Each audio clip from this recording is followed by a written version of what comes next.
Who'd you work for? Suck my fucking dick. What did you say? I said suck my fucking dick. Suck your own dick.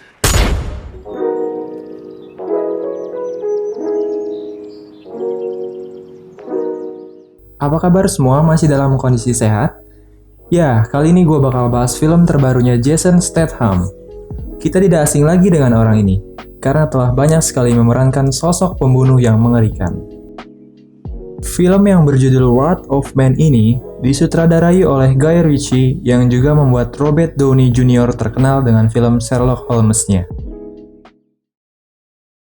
Film dimulai dengan scene perampokan pada mobil pengangkut uang, yang jasanya biasa dipakai bank di Amerika Serikat untuk mengamankan uang mereka di tempat aman. Scene selanjutnya, terlihat Jason atau dikenal dengan panggilan H mendaftar ke sebuah jasa pengantar uang tersebut dan diperkenalkan kepada karyawan lain oleh bosnya yang bernama Bullet. Pada misi pertamanya, H, Bullet, dan Dave pergi menggunakan truk lapis baja untuk mengambil uang ke sebuah bank dan kembali dengan selamat dan tanpa hambatan apapun. Di hari berikutnya, mereka kembali ditugaskan untuk mengantarkan uang $10.000.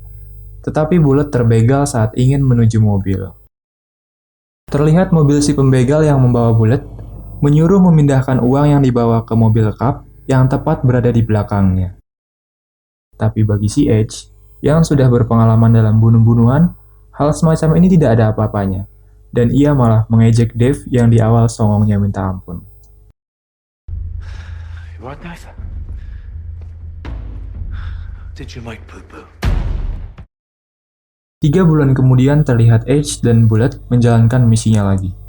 Dan tak lama kemudian, mobil yang mereka kendarai diserang oleh sekawanan rampok bersenjatakan lengkap. Pada saat H membuka maskernya, mereka pun kabur, karena tahu itu si H yang sedang menyamar. Get this straight. They just walked away.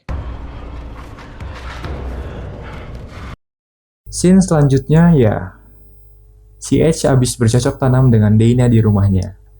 Anjing bisa gitu ya? Belum 1 tahun gawe padahal. Sat. Lalu selanjutnya Dana ini diinterogasi oleh H untuk mengungkap pelaku perampokan yang di awal scene tadi. Si H menanyakan uang yang ada di kotaknya, dari mana, dan ternyata So, You stole it? yeah, I fucking stole it. scene 5 bulan sebelum kejadian perampokan, kita diperlihatkan oleh pemuda yang bersama H keluar dari rumahnya yang ternyata itu adalah anaknya, yang bernama Doggy. Terlihat H mendapat tugas untuk mengawasi truk lapis baja, belok kanan atau kiri, dengan dalih memberi burrito yang berada di samping kantor depot pengantar uang tersebut. Tapi ternyata, terjadi perampokan yang posisinya tepat di mobil H parkir, yang mengakibatkan anaknya Doggy mati, tertembak sehingga membuat H panik, dan langsung berlari sekuat tenaga, tapi akhirnya nasib H juga sama. Yang sangat mengejutkan adalah, H berhasil selamat pada kejadian tersebut, dan scene selanjutnya, H yang sedang dimarahin oleh istrinya, berinisiatif ingin mencari dan membalas dendam kepada orang yang melakukan perampokan tersebut. Orang gak bisa nangis apa anjing? Scene selanjutnya mereka membunuh serta menyiksa semua penjahat-penjahat yang ada di kota itu untuk diinterogasi demi mengetahui siapa sosok di balik perampokan yang menyebabkan anaknya yaitu Doggy terbunuh. Karena sudah sangat banyak sekali H dan anak buahnya membunuh serta menyiksa preman-preman pengedar narkoba yang ada di kota tersebut, anak buah H pun takut akan hal yang tidak diduga dan menyarankan H bahwa ini adalah pekerjaan orang dalam, dan H pun menyetujuinya.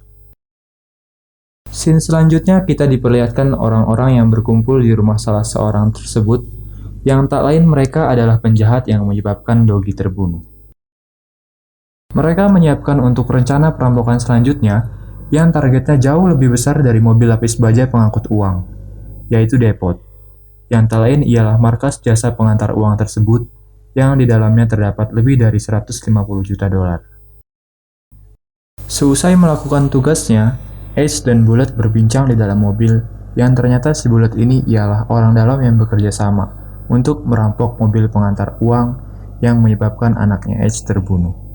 Wah, sih.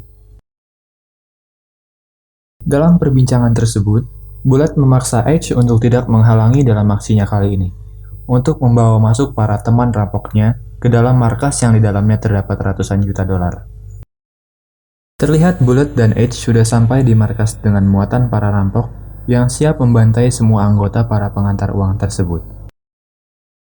Terjadi adegan baku tembak antara perampok dan tim keamanan yang dimenangkan oleh para perampok.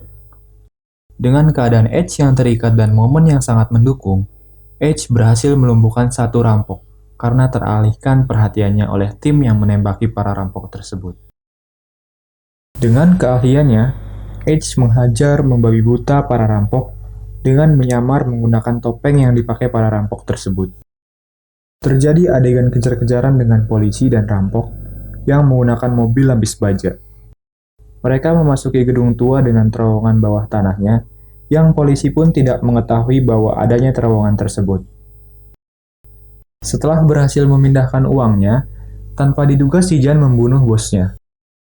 Scene selanjutnya Jan yang terlihat habis mandi dengan santuinya meminum anggur, karena dia berpikir semua sudah selesai.